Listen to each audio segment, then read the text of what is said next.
podemos acordar.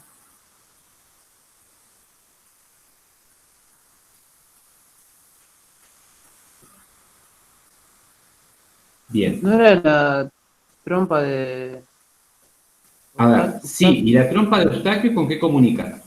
¿Venís bien? La trompa de Eustaquio ventila, pero ¿qué cosa ventila?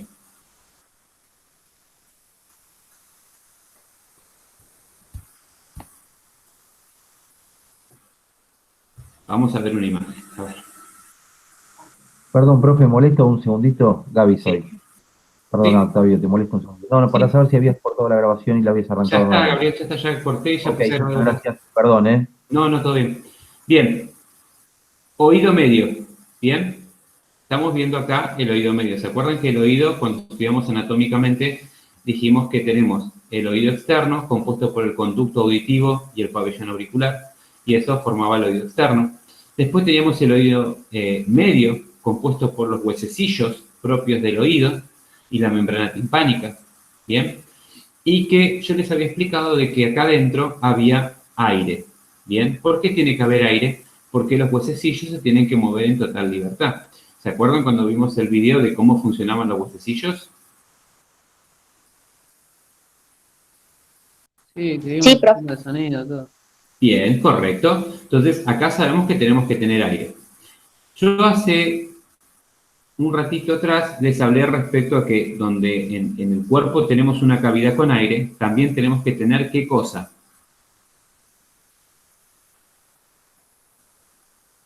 Una estructura que ventile ese aire. Bien. Y el oído, de hecho, cumple esa normativa porque tenemos una cavidad de aire, pero a su vez también tenemos la trompa de Eustaquio, que es esta estructura anatómica que se comunica con la cavidad rinofaringea. Bien. Esta comunicación con la cavidad rinofaringea hace que nosotros podamos ventilar bien la presión dentro del oído. ¿Por qué necesitamos ventilar la presión? Justamente cuando volamos y aplicamos el mismo principio de la barodontalgia, la presión va a disminuir y el volumen de un gas va a aumentar. Entonces, como acá tenemos aire atrapado que no está en contacto con el exterior solamente por la trompa de Eustaquio, sino de acá y acá no están comunicados para nada porque la membrana timpánica sella el conducto. Entonces todo el aire atrapado acá va a comenzar a expandirse y lo que va a hacer es tapar el oído, porque hace que la membrana timpánica salga hacia afuera. Bien, aumenta la presión intraóptica y desplaza la membrana timpánica hacia afuera. Por eso se tapan los oídos. Cuando nosotros tragamos o masticamos, lo que estamos haciendo es ingresando la nueva presión a través de la trompa de Eustaquio y estamos ventilando el oído medio. ¿Se acuerdan esta parte? Sí, sí. Sí, genial. Bien.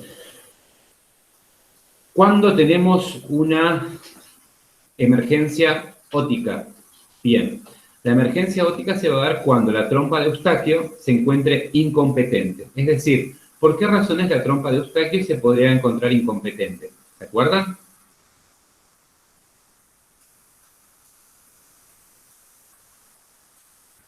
Chicos, ¿alguien? Sí, sí. Bien, ¿por qué creen que se podría encontrar incompetente la trompa de Eustaquio? ¿Alguien arriesga? Puede ser por una infección en la muela también. No, no, una infección de la muela no, pero ¿se acuerdan cuando les hablé que resfriados no podíamos volar? No podíamos volar porque teníamos absolutamente todo congestiva la vía aérea superior, es decir, la nariz y podíamos tener inflamada la faringe y todas esas estructuras que están relacionadas a la respiración se encontraban inflamadas por la congestión típica de las gripes, ¿bien? Y no había garantía de que la trompa de Eustaquio no estuviera congestiva también. Si yo estoy a nivel del mar, la trompa de Eustaquio, que esté congestiva o no, francamente no me suma ni me resta porque la presión atmosférica no va a variar. Si yo estoy volando, que la presión atmosférica varía, el volumen de este gas va a aumentar y al tener una trompa de Eustaquio incompetente no puedo ventilar, con lo cual no voy a poder quitar ese aire que está creciendo y creciendo el volumen cada vez más. ¿Está claro? Sí, Chicos, ¿hay alguien ahí? Sí, profe. Estamos escuchando. Ok, bien, gracias por contestar. Entonces, aumenta la presión, bien, y la membrana timpánica sale hacia afuera, bien, pierde su anatomía interna y sale hacia afuera y comienza el dolor, porque esto comienza a subir, a aumentar la presión, y recuerden que la trompa de Eustaquio está totalmente obstruida por la congestión, por la gripe, bien. Entonces, a medida que el avión va subiendo, el dolor acaba a comenzar cada vez más, porque el volumen de este gas sigue creciendo, creciendo, creciendo y creciendo, hasta el punto de qué puede llegar a pasar si uno no ventila. Obviamente que la presión acá va a ser tan grande que la estructura anatómica que sella la membrana timpánica va a ceder, se va a romper, se va a desgarrar y vamos a producir lo que tenemos un desgarro timpánico, es decir, vamos a tener hipoacusia inmediata, porque si tenemos una ruptura de la membrana timpánica, dejamos de escuchar. ¿Bien? Y por consiguiente, ese desgarro de la membrana timpánica también va a llevar a lo que llamamos una otorragia, es decir, un sangrado por los oídos. ¿Ustedes vieron cuando en las películas a veces hay explosiones muy fuertes y ven que los protagonistas tienen sangre por las orejas, les sale sangre del conducto auditivo? ¿Vieron alguna vez eso? sí, Sí. Bueno, eso seguramente se deba porque claramente tenemos, a ver, denme un segundo que tengo que incorporar. Buen día, Sabrina. Sabrina, buen día. Bueno, ya está Sabrina con nosotros. Eventualmente va a empezar a tomarnos el presente. Buenos días. Buenos días, Sabrina. Yo estoy presente. Perfecto, profesor. Paso lista entonces a los alumnos. Por favor, Necesito que por favor los chicos conecten el micrófono. Igualmente estoy en el chat por si a alguno no les funciona. Para que me puedan escribir el presente, ¿sí? Benite, Joana. Presente. Gracias. Cabral, Catherine. Cabral, presente. Muchas gracias. Caliba. Caliba, presente. Perfecto. Gracias. Cantero. Cantero, presente. Gracias. Casal, Agustina. Gracias, Saúl. Colman, Andrea. Presente. Gracias. Díaz, Florencia. Díaz, Florencia. Ausente, entonces. 10, Madrid. Presente.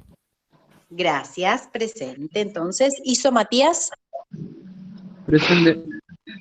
Gracias, Mati. Méndez, Soto. Presente. Gracias. Montañez. Presente. Gracias. Muriel.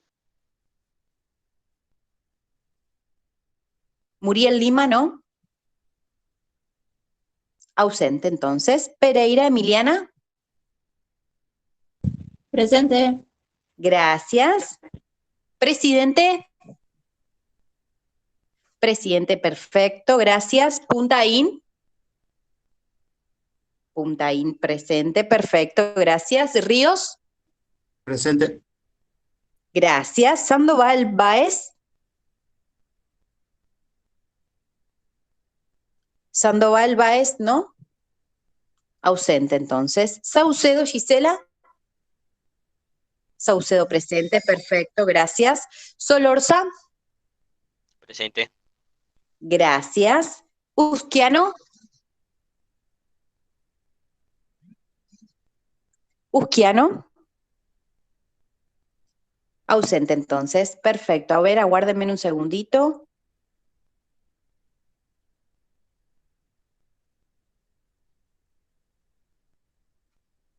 Perfecto, chicos. Gracias, profesor. Que tengan un buen día. Hasta luego. Muchas gracias, Cristina.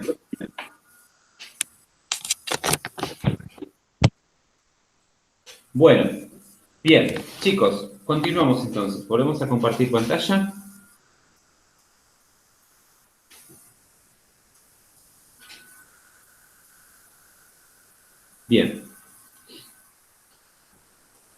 Entonces, como esto puede suceder de que uno no puede ventilar el oído medio, con lo cual termina produciendo un estallido timpánico, posterior desgarro, hipoacusia y posteriori una otorragia. ¿Bien? Genial. ¿Cómo podemos remediar esto? A ver, ¿cómo podemos solucionar, asistir a esta persona? Bien, ¿se acuerdan de que habíamos hablado de algo que se llamaba maniobra de Valsalva? Bien, vamos a ver si la podemos encontrar acá.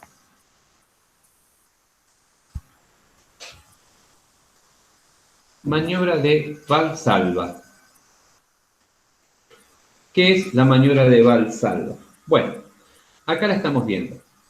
La maniobra de Valsalva, bien, es una opción que tenemos en caso de tener una obstrucción de la trompa de Eustaquio. Como pueden ver, esto que está acá, esta flechita que están viendo acá, representa el aire que ingresa a la trompa de Eustaquio.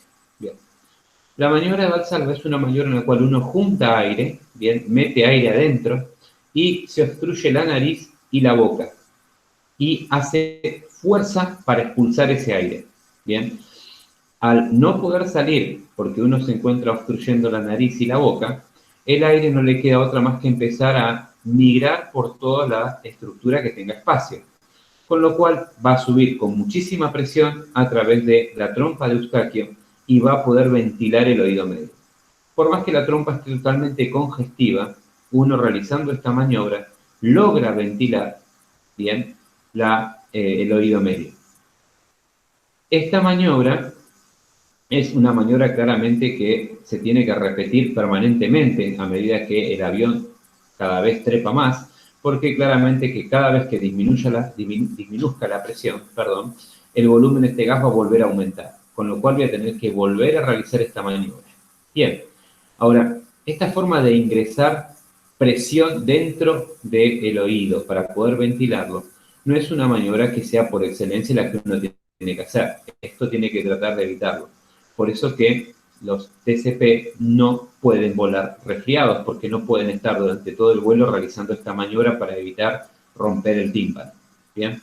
Ahora, si lo que le sucede es un pasajero que claramente no tiene por qué saber todas estas cosas, está en nosotros sí explicarle y enseñarle esta maniobra para que pueda ventilar correctamente el oído y evitar así un traumatismo mayor. ¿Se entiende cómo es la maniobra de Valsalva? Sí, profe. Sí, profe. Genial. Es más, van a ver que a veces cuando entran a la pileta, ¿bien? ¿Alguien quiere hablar ahí? Se escuchó medio. Van a ver que cuando ingresamos a la pileta, ¿bien? Cuando uno ingresa a la pileta, hay veces que el agua se mete por todos lados, ¿bien? Esa sensación fea, uno cuando entra al agua trata de obstruir y trata de que el agua no entre, porque cuando el agua se mete por acá, se mete por acá, se mete por acá, es una sensación fea, ¿bien? Entonces, hay veces que el agua también se mete por la trompa de Eustaquio, ¿bien? Y va hacia el conducto auditivo. Vamos de vuelta para atrás, ¿bien? Imagínense que el agua entra por la trompa de Eustaquio y baña todo esto. El agua fría toma contacto con esto, con la membrana timpánica, y esa sensación horrible de que les entró agua por todos lados. ¿Les pasó alguna vez? Es más, después sienten como que cae agua que entró acá, obviamente tomó la temperatura del oído medio, y cuando sale, cuando se evacúa, cae de vuelta por la trompa de Eustaquio, que es por el mismo lugar donde entró, y es ese agua calentita que uno siente que cae. ¿Les pasó alguna vez esto? Sí, profe, muchas veces. Sí, profe. Bien. Genial. Sí, es una sensación horrible, no es genial, pero digo, está bueno que hayan podido experimentar, vivir la experiencia, ¿no? Entonces, la trompa de Eustaquio es fundamental, es la comunicación principal con el oído medio. Recuerden esto y háganse un tatuaje en el brazo. La trompa de Eustaquio es lo único que me ventila y que me comunica con el oído medio. Bien. Si yo no tengo una trompa de Eustaquio competente, puedo terminar volando, siempre se entiende, ¿no? Puedo terminar con una ruptura, con un estallido de membrana timpánica. Bien. Y eso es algo que genera hipoacusia. La pregunta es, sordera, ¿no? ¿Se puede reparar? por supuesto, se puede hacer una cirugía y se repara la membrana timpánica, se vuelve a coser al conducto auditivo y uno recupera la audición. Ahora, la otra pregunta, ¿la audición es exactamente la misma? ¿Una persona exactamente perdió un poco de audición con todo este traumatismo? ¿Ustedes qué creen? Que no, profe. ¿Cómo? Que no. Sería. Sufre algunos cambios, no va a quedar lo mismo. Claramente, después de un traumatismo de estos, ¿bien? Donde la membrana timpánica se desgarró y se rompió, uno la sutura y puede volver a escuchar, pero ¿va a tener la misma calidad auditiva? De ninguna manera. Bien, ya ese oído quedó así y no se rehabilita más. Podrá mejorar un poquito más quizás, pero no hay forma de que se vuelva a rehabilitar. O sea que tampoco es poca cosa romper una membrana timpánica. Bien, la reparación posteriori no, de ninguna manera, nos devuelve la calidad de audición que teníamos antes de todo esto. ¿Se entiende, chicos, esto? Sí, profe. Bien, recuerden las maniobras de Sí, Valsalva. profe, se entiende. Fenómeno. Recuerden las maniobras de Valsalva, que es una técnica que incluso ustedes mismos pueden llegar a utilizar para poder salvar una situación en la cual, bueno, quizás no se dieron cuenta, pasó, subieron, entraron en el avión, fueron a embarcar y, bueno, empezaron a ver que no pueden ventilar y se les complicó y, bueno, es una buena opción. ¿Bien? Genial. Ahora vamos a, dijimos hasta ahora teníamos, quitando lo que es el RCP, que es una condición que dábamos ante la ausencia de circulación, bien, ante un paro cardíaco, ¿sí? Hasta acá vimos todo lo que podríamos llamar urgencias, es decir, situaciones que no son de vida o muerte, son situaciones que uno con un poco de conocimiento, como el que están adquiriendo, pueden llegar a remediar. Son situaciones que se van a presentar justamente por la disminución de la presión, ¿bien? Y algunas otras no, como por ejemplo la epistaxis, ¿sí? O el ahogamiento. Pero, de alguna manera, también vimos un bloque llamado barotraumatismos, que son justamente la barodontalgia y la otalgia, ¿no es cierto?, ocasionadas por la disminución de la presión, y vimos también cómo se presentan las consecuencias y qué podemos hacer para remediar. ¿Bien? Así que hasta acá abordamos un tema en el cual, digamos, vimos pseudo-urgencias, ¿bien?, que podemos llegar a resolver nosotros. Pero ahora nos toca pasar a, digamos, a otra etapa, ¿bien? Ahora nos toca pasar a situaciones, a patologías en las cuales la vida sí está en peligro, ¿bien? Son situaciones en su gran parte extremas, ¿bien? Es decir, que normalmente no deberían tener que vivir este tipo de situaciones, pero no implica, insisto, no implica de que, no les toque en algún momento, ¿bien? De hecho, la historia nos demuestra de que puntualmente los accidentes de la aviación ocurren y también la historia nos demuestra de que los sobrevivientes, algunas veces, muy pocas, pero también se dan, ¿bien? O sea que la historia nos cuenta de que, y si aprendemos de la historia, que los accidentes de la aviación suceden y que también puede haber sobrevivientes, ¿bien? Teniendo en cuenta estas dos variables, nos toca ver lo que sigue a continuación, que son politraumatismos, ¿bien? Como la palabra lo dice, los politraumatismos son condiciones en las cuales el cuerpo sufre un nivel de injuria un nivel de injuria superior al que puede soportar naturalmente. Es decir, nosotros tenemos cierto margen, de hecho, a veces cuando nos golpeamos, no por eso entramos en una condición de vida o muerte. Bien, cuando nos llevamos puesto algo, no entramos en una condición de vida o muerte. Nos duele muchísimo, quizás nos pegamos la cabeza, nos hacemos un chichón, duele, pero no son situaciones de vida o muerte. Bien, pero acá estamos hablando de lesiones producidas por el intercambio de fuerzas. Bien, y en la aviación el intercambio de fuerzas siempre es gigante, es grandísimo. Bien. ¿Qué implica esto? Que ojalá nunca tengan que vivirlo, pero en caso de tener un escenario con múltiples víctimas ocasionados por un accidente de aviación, ¿bien? Tienen que tener en cuenta que el intercambio de fuerzas fue grandísimo, ¿bien? ¿Qué es el intercambio de fuerzas? El intercambio de fuerzas es básicamente, es más bien, vamos a intentar de ahondar en lo físico, pero muy superficial. ¿se acuerdan cuando hablamos de vectores en física, que es una flechita? Bien, dijimos que eso es un vector que representa la fuerza. Bien, nosotros somos un vector, bien, estamos arriba del avión, somos un vector, tenemos una fuerza, una velocidad, bien. Cuando esa fuerza y velocidad, de repente, en vez de mantenerse continua, decae, es decir, que cae hacia la Tierra, ¿qué va a pasar? Se le va a sumar no solamente el peso de la aeronave, sino también se va a sumar la fuerza de gravedad. O sea que cuando una aeronave cae a tierra, cae con muchísima, muchísima fuerza. Bien. Entonces imagínense que vienen con una velocidad y una fuerza, quizás de 900, 950 kilómetros por hora, y cuando impactan con la Tierra, se produce ese intercambio, es decir, de 950 kilómetros por hora con miles y miles de toneladas de peso, se intercambian con la superficie terrestre en menos de milésimas de segundo.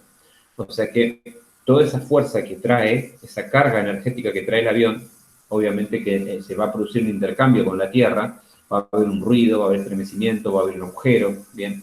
Todo ese intercambio, esos productos del intercambio de energía, va a hacer de que obviamente todas las personas a bordo sufran el cambio de energía, en el cual claramente van a presentar muchísimas lesiones, ¿bien? Depende de las circunstancias, puede haber sobrevivientes, y acá es donde nosotros tenemos que entrenarnos en poder asistir a esas personas que sobrevivan, que tengan la suerte de sobrevivir al accidente, ¿bien? Y si nosotros estamos en condiciones de brindar primeros auxilios, tenemos un montón de cosas para hacer que pueden marcar la diferencia entre esa persona fallezca en el lugar o sobreviva al accidente, ¿bien? Y de esto se trata este capítulo, ¿bien? Si ustedes me preguntan respecto a antecedentes, les puedo decir que tenemos desde los trágicos, en los cuales no hay sobrevivientes, que son gran parte de los relatos de la aviación, y tenemos también situaciones puntuales que hubo sobrevivientes, recientemente el avión de Chapecoense, ¿no? Que hubo un sobreviviente, tengo entendido, pero yo no recuerdo ahora. Y también hubo un accidente, ¿cómo? ¿Tuvo 5, 6? 5 o 6, por eso no me acuerdo bien, pero tengo entendido que fue un accidente de aviación con sobrevivientes, ¿bien? Sí. Que tuvieron dentro de todo la suerte de caer en continente y de caer, digamos, fácilmente pudieron hallar la zona, rápidamente pudieron recibir asistencia sanitaria. Pero hubo otro caso en la historia en la cual fue en condiciones totalmente distintas, ¿bien? Fue allá por los 70 y fue el equipo de rugby uruguayo, ¿bien? ¿Conocen esa historia? Sí, sí, más o menos. Bien. Hay una película en Netflix está, por ejemplo, se llama Viven, es americana, bien, y justamente relata la historia del equipo de rugby uruguayo que fue a jugar un torneo a Chile, bien, y tenían que pasar obviamente en un avión de la Fuerza Aérea de ese país, de Uruguay, bien. Y para cruzar a Chile, como ustedes saben, tenemos que cruzar sí o sí la cordillera de los Andes, no queda otra opción, bien. Y cruzar la cordillera de los Andes, estamos hablando en los 70, no era poca cosa. No era poca cosa porque teníamos propiedades físicas que hacían que y la tecnología aeronáutica hacía que las aeronaves tengan que buscar un pasaje puntual para poder atravesar, porque claramente que no les daba ni la velocidad, no les daba la fuerza de los motores, ni la altura para pasar por cualquier parte de la cordillera, sino que tenían que hacer un pasaje puntual en una región puntual en donde los picos montañosos de la cordillera permitían el paso de la aeronave. Bien. ¿Qué pasó con estos pilotos? Bueno, sin duda alguna se desorientaron, sufrieron una desorientación espacial. Van a ver en la película también que está reconstruido, técnicamente es una reproducción fiel de lo que sucedió, de lo que se pudo ver. Se sumó también la distracción de los pilotos tomando mate, charlando de arbitrariedades, ¿no es cierto? O sea, personas que claramente no estaban enfocadas en lo que estaban haciendo, seguramente es porque estaban muy confiadas, bien, de su capacidad y su habilidad como pilotos, bien. Entonces, creyeron que se estaban metiendo justamente por el pasaje en el cual pueden pasar las aeronaves seguras a baja altura, y sin duda alguna se equivocaron, y se encontraron con un montón de picos montañosos, y se encontraron con que la aeronave no tenía forma de recuperar altura y de poder salir de esa situación, con lo cual terminan estrellándose en plena cordillera de los Andes. Bien, hubo sobrevivientes, ¿sí? Claramente las maniobras del piloto hicieron posible esto, ¿no es cierto?, que haya sobrevivientes, pero eran chicos casi todos universitarios que no tenían formación en primeros auxilios, no había tampoco personal sanitario, no había TCP, bien, porque era un vuelo militar. Entonces, claramente que tuvieron un escenario con múltiples víctimas. La película también muestra que no solamente había múltiples víctimas, sino que ellos, el desconocimiento de cómo manejar a las víctimas, hizo de que el deceso, la mortandad fuera aún mayor que lo que hubiera sido si hubieran tenido formación en primeros auxilios, ¿bien? Porque terminaron, van a ver cuando vean la película, si la alcanzan a ver, van a comprender de que quizás prestaron atención a personas que no revestían gravedad y a las personas que realmente estaban graves no la asistieron en el momento, eso aumentó la mortandad. Todo esto se trata de que ustedes aprendan este curso, de que aprendan justamente esto, de que aprendan las prioridades de asistencia, que puedan identificar las patologías y ver justamente cuál es el que tiene que atender primero y cuál es el que puede esperar a lo último. Bien, que es una forma de éxito de los primeros auxilios. Bien, es una manera con la cual uno llega al éxito minimizando la mortandad. Bien, entonces como les decía, hubo muchos sobrevivientes, bien, pero no hubo formación, con lo cual todo complicó. Vamos a ir al recreo ahora. Lo que les propongo es que traten de los que tienen Netflix, vean si la pueden ver. Es una película interesante desde el punto de vista de la aviación. Es una película educativa, insisto. Uno aprende mucho de lo que no debería ser y también es un ejemplo de supervivencia. Bien, insisto, no es que no hicieron lo que tenían que hacer porque tuvieron malicia, simplemente fue desconocimiento, que es algo que ustedes no van a tener. Bien, ustedes van a tener conocimiento para actuar. Y también son un ejemplo de supervivencia porque tuvieron que hacer cosas quizás para nosotros terribles, pero que en su momento fue la única opción que tuvimos. Así que ahora los invito a que vayamos al recreo, nos conectamos y cuarto y ya vamos con el último módulo. ¿Listo, chicos?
Hola chicos, ¿están ahí?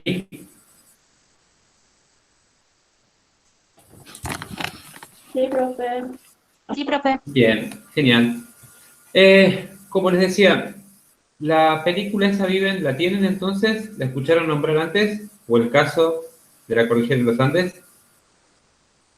En History Sí, también la dan como sí, los profe. supervivientes, algo así se llama. Correcto, sí, sí, sí, sí. Realmente pasó a la historia de la humanidad como un ejemplo de supervivencia. ¿Bien? Y que también nosotros como personal que van a ser ustedes aeronáuticos, viene fantástico para poder ver, digamos, insisto, que ojalá nunca lo vivan, pero la realidad nos dice que si sucedió, hay una posibilidad de que vuelva a suceder. No es lo que uno busca ni lo que uno quiere, y claramente que se tomaron muchísimas medidas para que no suceda, pero puede llegar a suceder. Con lo cual, sería importante y fundamental que puedan ver de qué se trata un escenario con múltiples víctimas.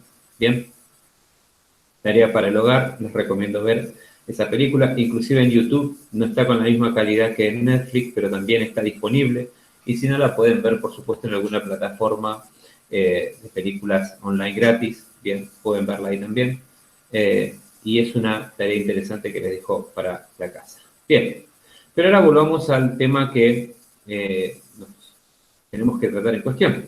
Son los politraumatismos. Bien, ya aclaramos de que un politraumatismo se va a producir cuando un cuerpo sufre distintas clases de fuerza que superan la resistencia que uno tiene, bien, que el cuerpo tiene. Un hueso es muy resistente a los golpes. De hecho, yo puedo, digamos, vemos a veces quizás los maestros de artes marciales, ¿no es cierto?, rompiendo maderas, rompiendo ladrillos, vidrios, ¿bien? Y claramente que tiene una resistencia esos huesos que no la han llevado al límite, quizás están ahí a punto, pero los han manejado muy bien, con lo cual usan los huesos para poder fracturar todo esto sin tener mayores inconvenientes. Ahora, claramente está que si el mismo maestro de artes marciales quiere romper una barra de acero, claramente que ahí sí superó la resistencia de sus huesos y claramente que se va a fracturar los huesos. Bien, entonces, como podrán ver, los politraumatismos es cuando el intercambio de fuerzas supere la resistencia del cuerpo. Bien, ¿y por qué digo politraumatismo? Porque acá no se trata solamente de golpear con la mano una barra de metal. Acá estamos hablando de que esa barra de metal seguramente va a terminar golpeándonos en la cabeza, en el tórax, en los brazos, en las piernas, en la cadera. Bien, de eso se trata quizás un politraumatismo. Bien, cuando hay distintos tipos de impactos en distintas regiones del cuerpo produciendo lesiones. Cada impacto, por cierto, va a ser una lesión. Bien. Con lo cual un politraumatismo es una condición que tiene que ser atendida en cualquier ser humano. Bien, ahora, dentro de los politraumatismos, que claramente está dicho que entre un accidente de la aviación vamos a tener todos los sobrevivientes politraumatizados, bien, por el gran intercambio de fuerzas que se produjeron, también dentro de todos esos politraumatizados tendremos que aprender a identificar quiénes son los politraumatizados están más graves, ¿bien? Es decir, que debemos asistir inmediatamente o como consecuencia de nuestra inasistencia, seguramente esa persona pierde la vida, ¿bien? Y fíjense que sin ser profesionales de la salud y sin ser médicos, van a adquirir la capacidad y el conocimiento de poder marcar la diferencia, como si lo fuera, ¿bien? Realizando actos totalmente sencillos, ¿bien? Con elementos sencillos, pero que van a marcar una diferencia entre que esa persona pueda realmente sobrevivir o realmente perezca en el lugar. Bien, ahora pasemos entonces de qué se trata esto. Hay una palabra francesa justamente que se empezó a implementar. ¿Por qué el término francés? Napoleón fue un emperador, un general italiano, ¿bien? Que tuvo muchísimas victorias, llegó a nombrarse emperador de esta nación, ¿bien? Y fue un hombre que casi toda su vida estuvo en guerra, ¿bien? Y esas guerras eran muy cruentas, porque estamos hablando de guerras en donde eran hombres contra hombres enfrentados, ¿bien? No sé si vieron alguna vez en esas películas cómo peleaban, era fantástico, yo no lo podía entender. Se ponían fila a fila y primero tiraba uno, después tiraba el otro, primero tiraba uno, después el otro, y se iban matando así, quedándose quietitos, firmes. La verdad que fantástico cómo peleaban antes, pero bueno, realmente eran muy cruentas, ¿bien? Con lo cual eso daba como consecuencia muchísimas víctimas, ¿bien? Muchísimos lesionados, ¿bien? De ahí que los médicos franceses tuvieron la idea de establecer prioridades de asistencia, porque de hecho venían tantos heridos. Entonces, también vieron que había heridos que estaban graves y había heridos que no. Entonces, quizás a veces uno, por el tema de garantizar la supervivencia, atendemos al que está menos herido porque sabemos que se va a vivir, y el que está más herido, el que está realmente grave, no lo ignoramos porque creemos que no tiene posibilidad. Bien. Entonces, ellos al observar esto cambiaron el paradigma de la asistencia y empezaron a hablar de triage. ¿Escucharon nombrar esa palabra, triage? Van a ver que en las guardias de algunos consultorios, bien, de clínicas, ¿sí? Está la palabra triage y está aclarado que dice que la prioridad de asistencia la determina la categorización que hace el médico y no el orden de llegada. Eso significa que uno pudo haber llegado primero o pudo haber llegado último, pero el orden en el cual va a ser asistido va a ser en base a la gravedad que presenta. Eso es el triage, es la categorización de víctimas, ¿bien? Y el triage, claramente, lo realizan la categorización a través de colores, ¿bien?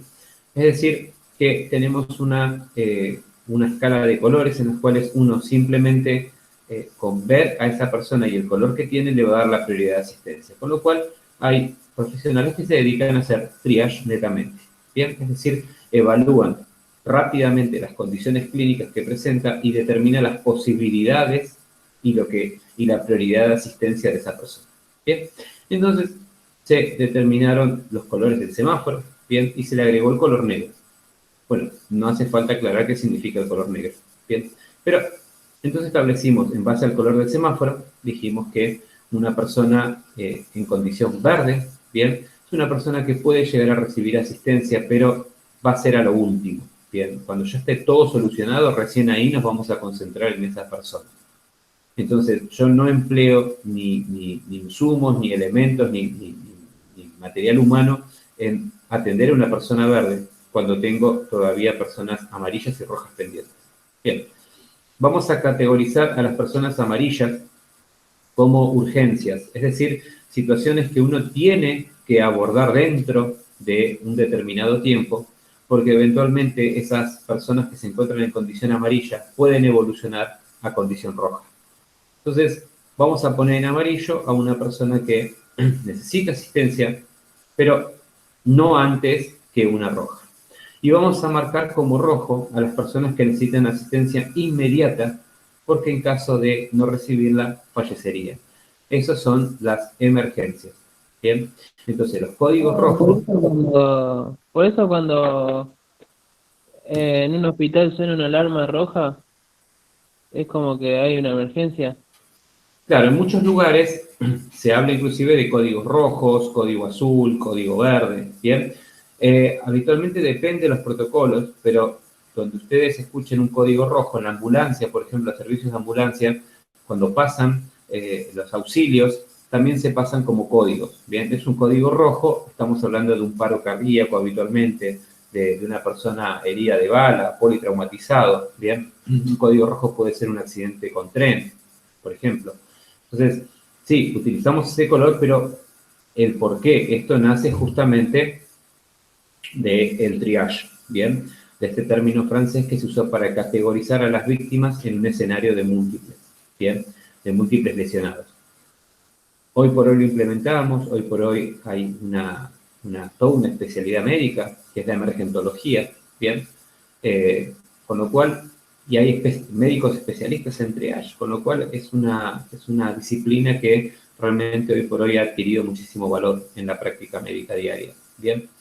Ahora, ¿cómo ustedes, porque hasta ahora hablamos todos de médicos, dense cuenta que desde los tiempos napoleónicos hasta la actualidad se mencionó solamente que es el triage, es fruto y producto de la categorización que realizan los médicos. La pregunta es, ¿cómo yo, TCP, puedo hacer un triage? Bien. Todos podemos hacer un triage, especialmente ustedes que tienen conocimientos de signos vitales, ¿bien? Tienen conocimiento de algunas estructuras vitales del cuerpo, como es el corazón y los pulmones, ¿bien? Con lo cual, con ese conocimiento más el que vamos a recibir ahora, van a estar en condiciones, bien, pese a la situación crítica que están viendo, de poder tomar decisiones tendientes a priorizar la asistencia a aquellas personas que realmente lo necesitan y dejando para un segundo tiempo o un tercer tiempo a las personas que menos lo necesitan. Bien, entonces, para eso tenemos que repasar, vamos a hacer un A, B, C, D y E.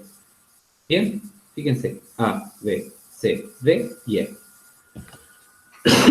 Esta regla mnemotécnica, bien, que son las primeras 5 letras del abecedario, son en realidad siglas de palabras en inglés, ¿bien? Pero que nos pueden tranquilamente ayudar como guía, ¿bien?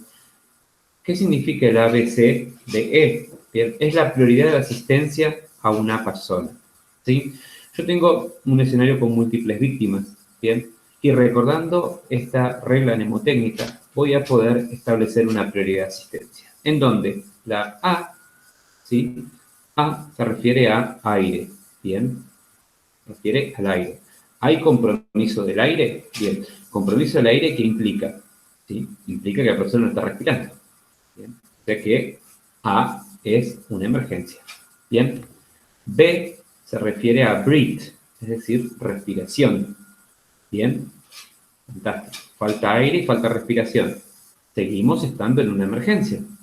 Bien. La letra C corresponde a circulación, ¿bien? Circulation, circulación, ¿ok? ¿De qué estamos hablando cuando hablamos de circulación? Claramente lo que estamos hablando es de la sangre, ¿bien? O sea que una hemorragia o un paro cardíaco, que es un detenimiento del corazón, justamente, ¿bien? Forma parte de las emergencias, es decir, A, B y C son situaciones en las cuales yo no puedo perder tiempo.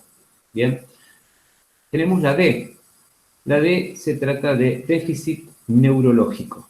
Bien, esto se aplica a las personas que tienen algún traumatismo importante.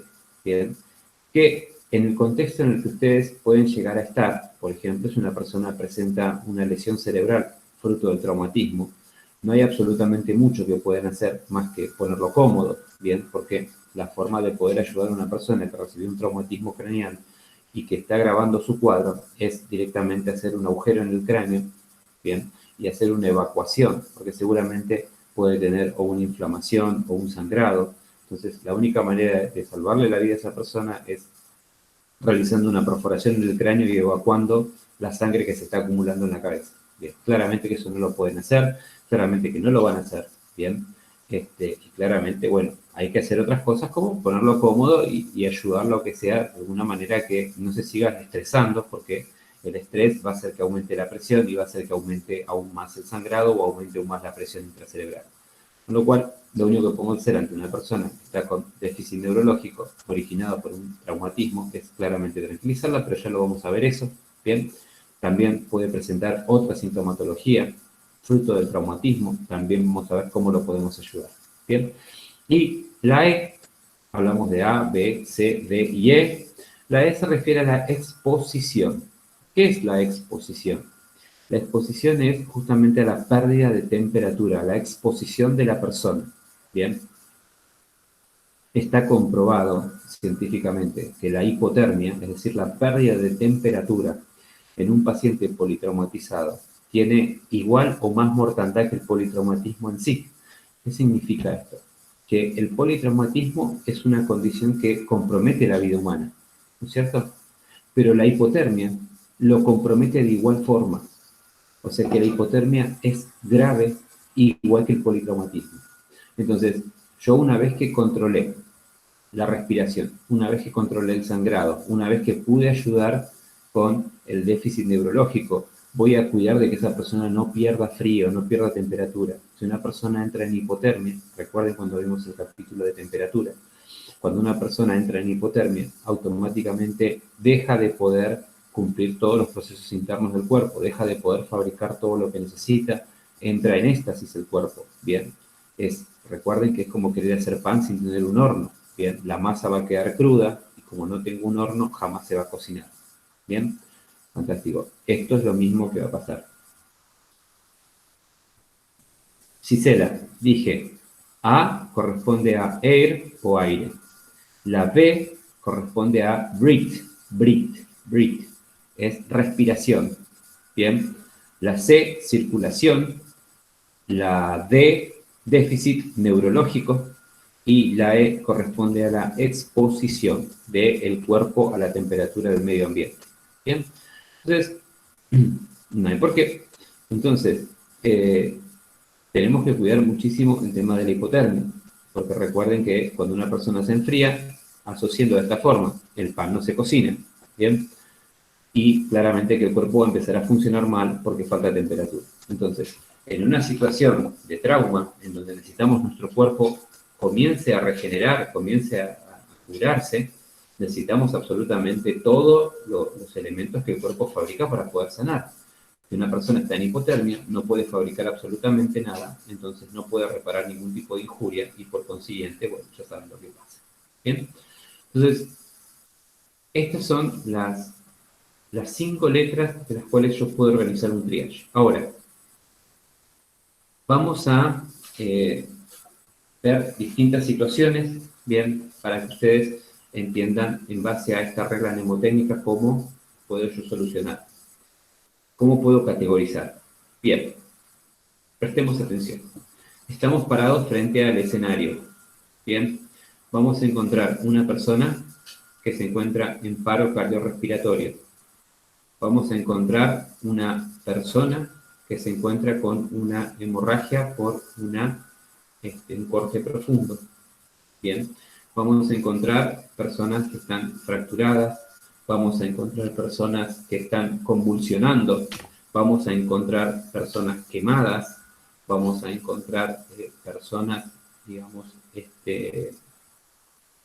expuestas con pérdida expuestas a la intemperie, ¿no es cierto? O sea, desabrigadas, enterradas en la nieve. Bien, porque el escenario, insisto, es un escenario frío. Vamos a tratar de reconstruir lo que pasó en los Andes. Bien, ustedes se encuentran con este escenario en base a la regla mnemotécnica que aprendimos, el ABCDE. ¿Qué prioridad de asistencia le vamos a dar? Bueno, el paro cardíaco, ¿es algo que hay que atender inmediatamente? ¿Ustedes qué creen? Y sí. Sí, porque está comprometido. Sí. Claro, porque está comprometido A, B y C, ¿o no? Y en nuestra regla mnemotécnica, A, B y C es lo que primero se tiene que asistir. Entonces, yo veo ese escenario, primero me voy a concentrar en el paro cardíaco. Bien, voy a tener que asistir al paro cardíaco. Realicé reanimación de paro cardíaco, listo, la persona recupera la conciencia. Bien, bien hecho la reanimación, han salvado una vida. Fantástico. ¿Con qué seguimos? Tenemos una persona que está con hemorragia, tenemos una persona que está convulsionando, tenemos una persona que está con quemaduras y tenemos una persona que está metida de cabeza en la nieve. ¿Bien? Puede respirar y todo, pero está metida en la nieve y no se puede mover. ¿Con qué seguimos? En base a la regla mnemotécnica. No inventemos nada. Tenemos hemorragias, convulsiones, quemaduras. ¿El de las convulsiones? Con el de la nieve, profe. Repasemos a B, C, D y E. ¿La hemorragia dónde entra? En C. Bien. C. Bien. Entonces, ¿a quién tengo que asistir? Y a la hemorragia. Bien. ¿Se dan cuenta por qué la regla mnemotécnica no es averiguar, no es adivinar, es simplemente seguirla? Si hay un sangrado, está comprometida la circulación. Bien. Si está comprometida la circulación, listo, es prioridad de asistencia. Entonces, yo eventualmente, después de que asista a mi paro cardíaco, bien, voy a asistir a la hemorragia. Bien, fantástico. Ahora, yo ya arreglé el tema de la hemorragia. Hice compresión, ya vamos a ver cómo resolvemos la hemorragia.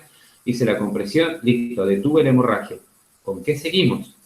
Tengo una convulsión, una quemadura y tengo una persona enterrada en la nieve. ¿Con qué seguimos? Convulsión. La C. ¿Por qué? Digo, la D. De acuerdo a nuestra regla, exacto, la D. Entonces, ¿qué tenemos que hacer con esa persona que está convulsionando? Ya lo vamos a ver. Bien. Lo importante es que sepamos identificar. Fantástico. Resolvimos la convulsión. Me queda la quemadura y la exposición. ¿Qué resolvemos? La exposición. De acuerdo a la regla mnemotécnica, claramente la exposición. Es decir, sacamos. ¿Cómo? ¿Hola? ¿Cómo no escuché? Bueno, sí, claramente que asistimos a la exposición, bien, y dejamos la quemadura a lo último, porque, a ver, la quemadura hay muy pocas cosas que podemos hacer, bien. La quemadura es una realidad que podemos, vamos a ver cuando veamos el capítulo de quemaduras, bien, podemos hacer una curación, podemos lavar la zona, pero la realidad es que no podemos hacer nada con el dolor, bien. Las quemaduras van a ser algo sumamente doloroso, bien. Toda la lesión que produce una quemadura, no hay absolutamente nada que podamos hacer para revertirla, bien. No es que acá tenemos algo secreto que podemos organizar para que esa persona deje de sufrir. Las quemaduras van a doler en condición hospitalaria y en condición extrahospitalaria. Bien, las quemaduras son lo más dolorosos que existen y no hay forma de evitarlos. Con lo cual, no hay mucho que yo pueda hacer. Así que, aunque suene cruel, voy a tener que trabajar en ese contexto con una persona a los gritos que está quemada, bien. Pero la realidad es que yo no puedo ponerme a asistir a una persona quemada, que no puedo hacer mucho, y dejar de lado a una persona que está con un paro cardíaco. ¿Entendieron el tema de las reglas mnemotécnicas, chicos? ¿Entendieron por qué la A, B, C, D y E? ¿Y por qué siempre lo tienen que seguir y no adivinar nada? Sí, sí. Genial. A mí no me quedó claro, profe, ¿Qué cosa? la diferencia entre A y B.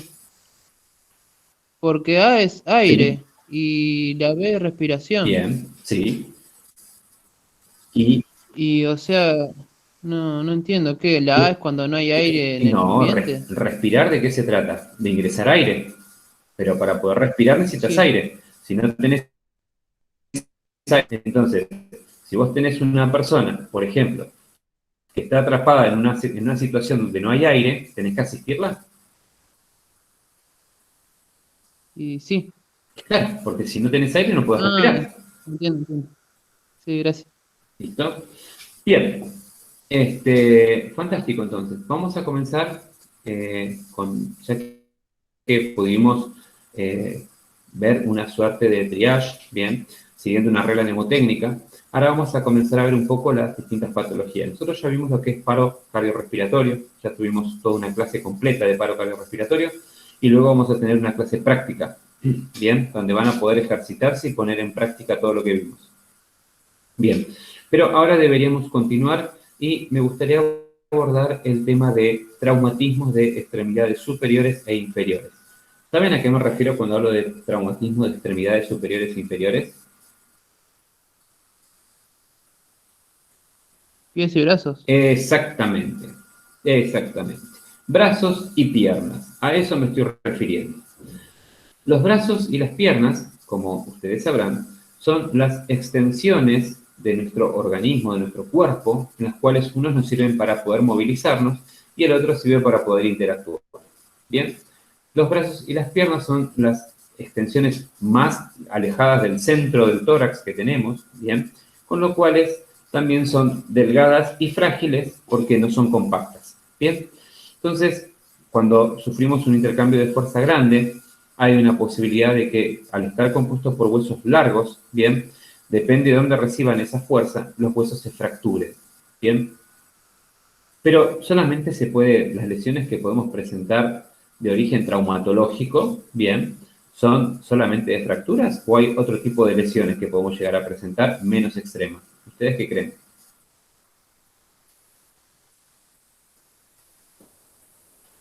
Y sí, un moretón. ¿Y algo más?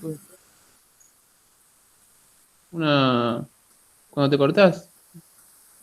¿Puede ser? Bien, pero estamos hablando de algo traumatológico. Esguinces, luxaciones, ¿escucharon esos términos? Los músculos, sí. Bien, fantástico. Entonces, no solamente podemos llegar a tener fracturas, sino también podemos presentar esguinces y luxaciones. Y necesitamos conocer la diferencia entre todos estos y las similitudes también, ¿no? Porque la realidad es que a la hora de que una persona presente síntomas de patología traumatológica, es decir, que presenta lesiones óseas, ¿bien? Es importante saber cómo tenemos que actuar, pero no es tan importante saber la etiología. Es decir, yo no necesitaría perder muchísimo tiempo en intentar entender si ese hueso está fracturado, luxado o está esguinzado. ¿Bien? ¿Por qué? Porque absolutamente las tres patologías van a llevar exactamente el mismo tratamiento. Con lo cual, no vamos a perder el tiempo, porque si de alguna forma cada una de estas lesiones tuvieran un tratamiento distinto, yo sí debería realizar un estudio más consensuado respecto a ver de qué se trata esta lesión. Pero como todos los tres tipos de injurias van a ser resueltas de la misma forma, realmente no es conveniente perder mucho tiempo en desglosar qué fue lo que pasó con esa extremidad. Aunque en la identificación, en la diferenciación que vamos a hacer a continuación, quizás claramente podemos llegar con una rápida vista, poder entender de qué se trata la lesión. Bien, entonces vamos a comenzar con el cuadro in extremis, bien, es decir, con las fracturas, ¿sí? Para eso vamos a compartir pantalla, bien.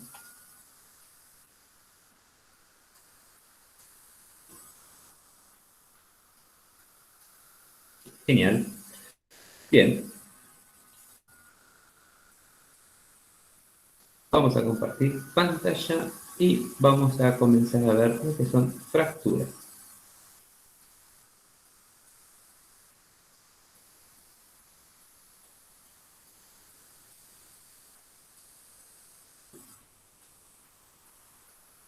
Bien, ya estamos en fractura. ¿Todos pueden ver esta imagen? Sí. Como verán, desde el punto de vista traumatológico, un hueso se puede fracturar de muchas formas. No solamente la fractura que ustedes entienden, que es un hueso se rompió. Bien, ese hueso se puede romper de muchas maneras. Depende, todo esto, el intercambio de fuerza, es decir, la cantidad de energía que absorbió ese hueso y por ende superó su resistencia y se fracturó. A mayor energía, mayor daño.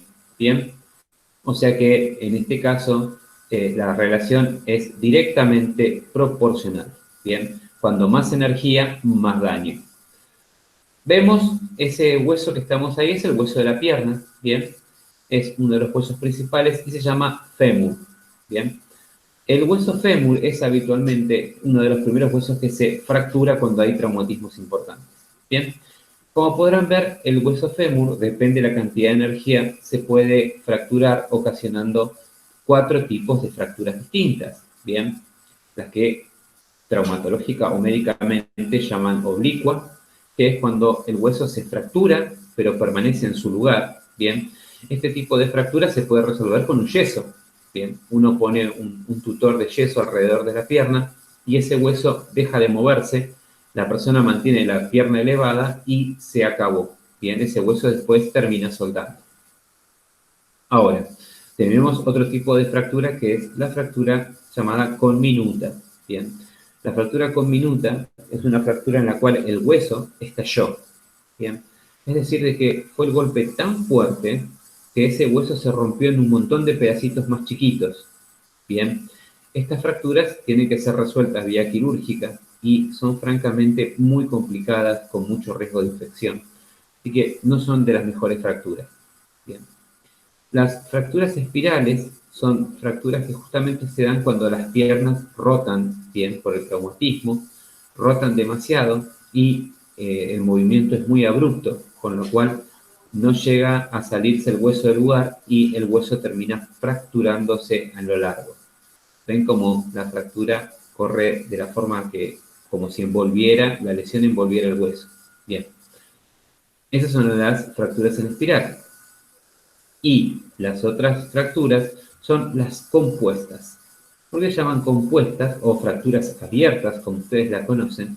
Porque el traumatismo acá es tan grande que no alcanza con romper el hueso, sino que también el hueso termina saliendo por fuera de la piel. Bien, es una fractura compuesta o una fractura abierta. Bien. Estas son una de las fracturas que tienen que ser atendidas a la brevedad porque justamente tenemos compromiso de la C. Bien, de la CIR. Entonces, este tipo de fracturas, cuando estamos ante una fractura expuesta, tenemos que priorizarla de igual forma que priorizamos una hemorragia. Bien, porque de hecho va a haber una hemorragia. Estos son distintos tipos de fracturas. ¿Cómo puedo darme cuenta qué tipo de fractura es? Haciendo una placa de rayos X, ¿bien? Y por supuesto comprendiendo la anatomía de los huesos. Claramente que esto nos supera a todos nosotros en conocimiento y por supuesto tampoco vamos a tener un equipo de rayos X. Entonces, para fines de tratamiento, ¿necesitamos saber qué clase de fractura tiene esa persona? ¿Ustedes qué creen?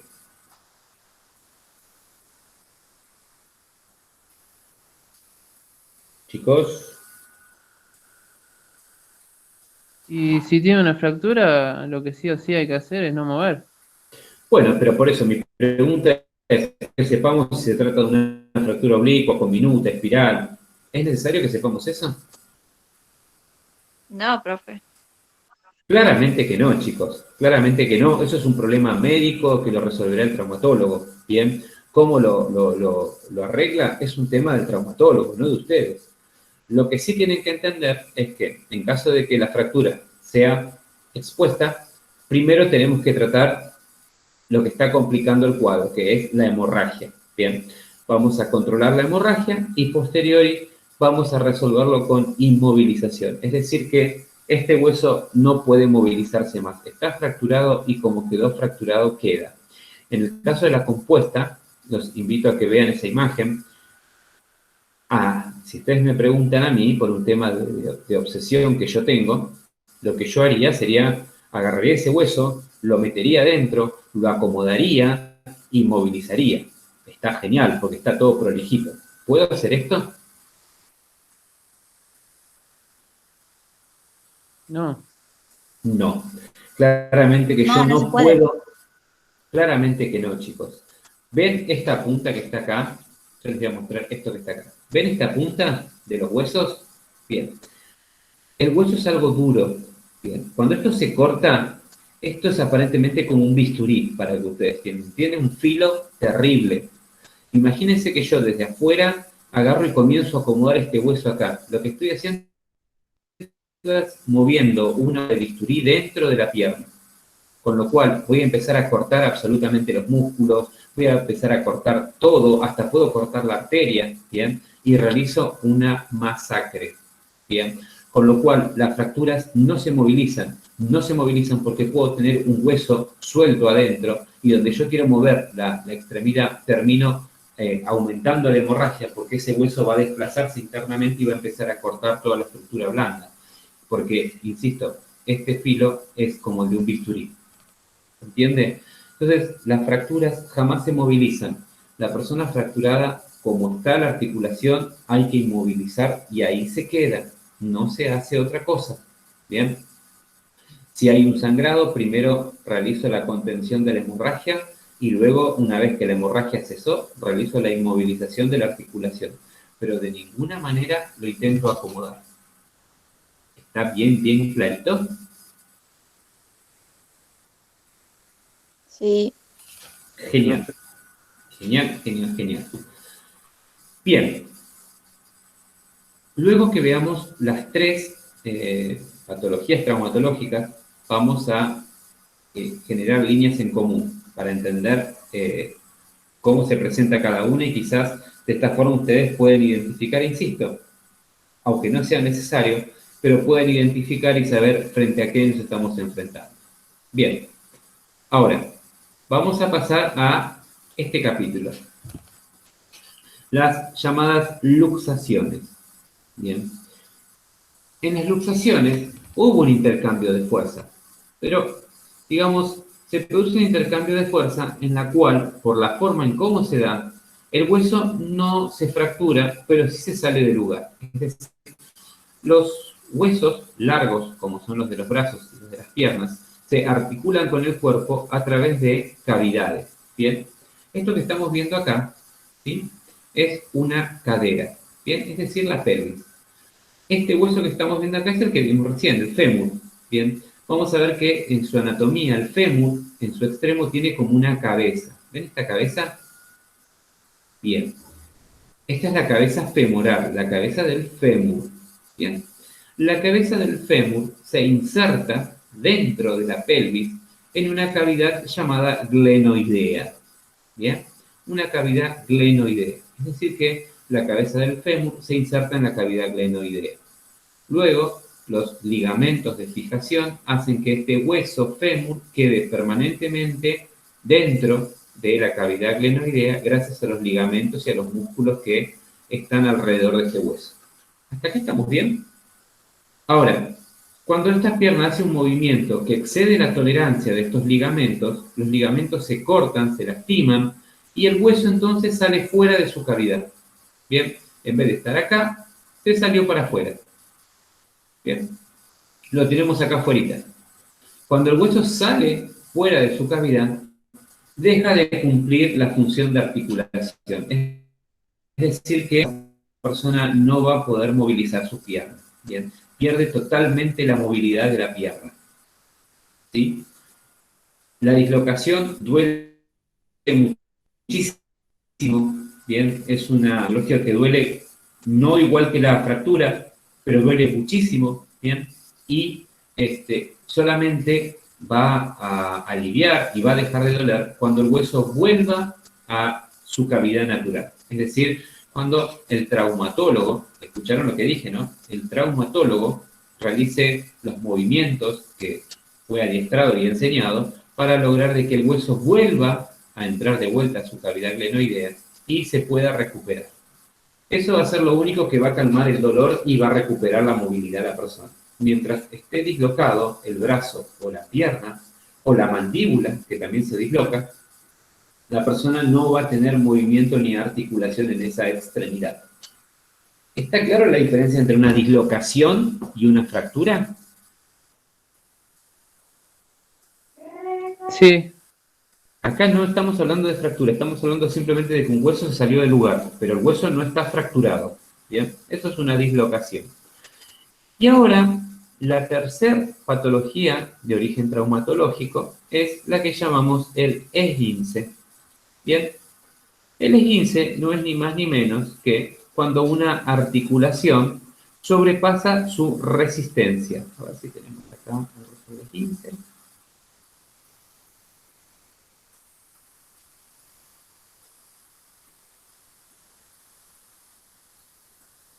Ahí tenemos. ¿Qué pasa acá? En el esguince no, voy a dejar de compartir, ahora volvemos de vuelta acá. En el esguince uno excede la articulación. Ahora, mírenme a mí. Yo tengo la articulación de mi mano, ¿bien? Que tiene límites, ¿bien? Yo puedo moverla hasta acá, ese es mi límite, y puedo moverla hasta acá, y ese es mi límite, ¿bien? Si yo quiero bajarla más, ¿ven? Lo puedo hacer con la ayuda de la otra mano, pero claramente que todos los ligamentos que entran en el dorso de la palma de la mano están siendo sobreexigidos, ¿bien?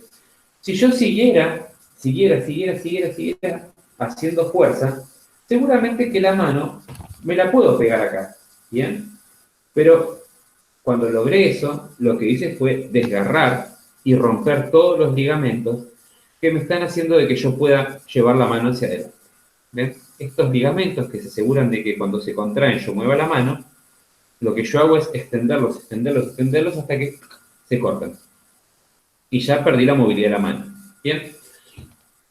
En los esguinces no es algo tan grave, no se cortan los ligamentos, pero sí se desgarran, se lastiman. Entonces, uno sufre un movimiento abrupto de la articulación, en este caso de la mano, ¿bien? Y termina resintiendo e inflamando toda la región.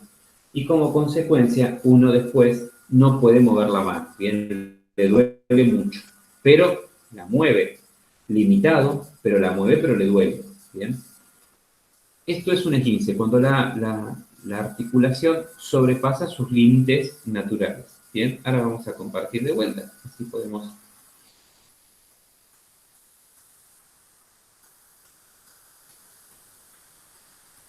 Fíjense, esta es una clásica lesión, todos los que han jugado a la pelota o han corrido, una inversión es cuando se desgarran estos ligamentos que sostienen la estabilidad del pie. ¿Ven? La eversión, todo lo contrario, es cuando se da hacia adentro, se desgarran otro tipo de ligamentos. Y cuando es por rotación, es decir, de que el pie se sobrepasa de su capacidad de poder rotar sobre su eje, se termina desgarrando el otro ligamento. Entonces, esto da como consecuencia un esguince de tobillo, es decir, mucho dolor al pisar y al articular. Bien, acá no hay fracturas, acá no hay luxación, pero sí hay una lesión de los ligamentos que anclan el pie al hueso. Bien. Entonces, cuando se produce este tipo de lesiones, lo que tenemos que hacer también es inmovilizar. Entonces, fíjense que así tengamos una fractura, una luxación o un esguince, la solución a todo esto siempre es la inmovilización. ¿Bien? ¿Cómo diferenciamos las distintas lesiones? Las vamos a diferenciar claramente porque en el caso de las fracturas, ¿bien? En el caso de las fracturas, lo que vamos a encontrar va a ser que la región fracturada, es decir, esta región, bien, vamos a encontrar una inflamación importante, impresionante. Es decir, esta pierna va a estar del tamaño de este cuadrado, más o menos, bien. O sea que va a haber una inflamación importantísima. Las inflamaciones son físicas. Va a haber muchísimo dolor, ¿bien? Es una persona que está sumamente dolorida, ¿sí? Vamos a encontrar la región fracturada toda roja, inflamada, dolorosa. Y sobre todas las cosas se va a asociar a lo que llamamos impotencia funcional. ¿Qué es la impotencia funcional? Es la incapacidad de realizar una función. Es decir, que no va a poder movilizar nada absolutamente de la fractura hacia abajo. No va a poder doblar la rodilla, no va a poder mover los dedos del pie, no va a poder mover absolutamente nada. Va a tener una incapacidad de la función de la pierna, es decir, una impotencia funcional. Bien. Fíjense que la luxación da un cuadro parecido. Bien, en la región luxada se va a presentar con inflamación, muchísimo dolor. Bien, la realidad es que si uno ve que esto se está produciendo justo en la articulación, es decir, en el hombro o en el codo, lo más probable es que no se trate de una fractura, se trate de una luxación. De igual forma, nos da lo mismo, porque lo vamos a tener que reducir, pero también vamos a encontrar lo que es la impotencia funcional. Es decir, en este caso, cuando se disloca la cadera, automáticamente de esta región del hueso hacia abajo, uno no puede mover nada, ni los dedos del pie, ni articular la rodilla, absolutamente nada. O sea que esta pierna queda totalmente sin función. Bien, va a recuperar su función cuando este hueso sea colocado en su lugar. Entonces, como podremos ver, las fracturas y las luxaciones se pueden presentar parecidas, con muchísimo dolor, inflamación, enrojecimiento e impotencia funcional. Y todo lo contrario me va a pasar con los esguinces, en los cuales acá puede haber inflamación, ¿sí? Va a haber inflamación, de hecho, porque hay una lesión de partes blandas. También va a haber mucho dolor, pero sobre todas las cosas, ¿qué vamos a poder hacer? Podemos seguir moviendo la articulación. es decir, limitados y dolorosos, pero la podemos mover, ¿bien? En cambio, en las fracturas, en las luxaciones, directamente de poder mover la articulación, automáticamente perden la función, ¿bien? Estas son las principales similitudes y diferencias que tenemos en las distintas patologías, ¿bien?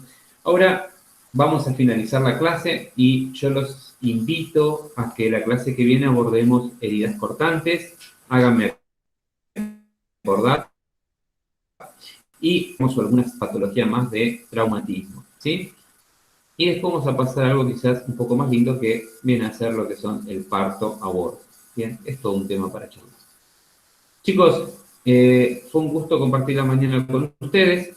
Sí, es verdad, Luz, estoy viéndoles los apuntes, ahora me comunico con la administración de CEDEVA, necesito que me saque unas dudas, porque por esa razón no los pude subir, y una vez que me aclare esas dudas ya comienzo a subir el material.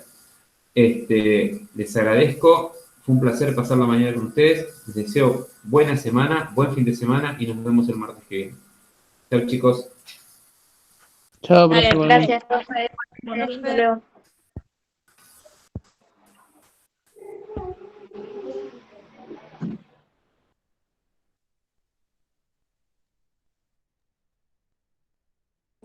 Chao, profe.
Hola Agustina, ¿estás en la clase todavía? Tenés que abandonar la reunión porque si no sigue grabando, ¿sí? Por favor, gracias.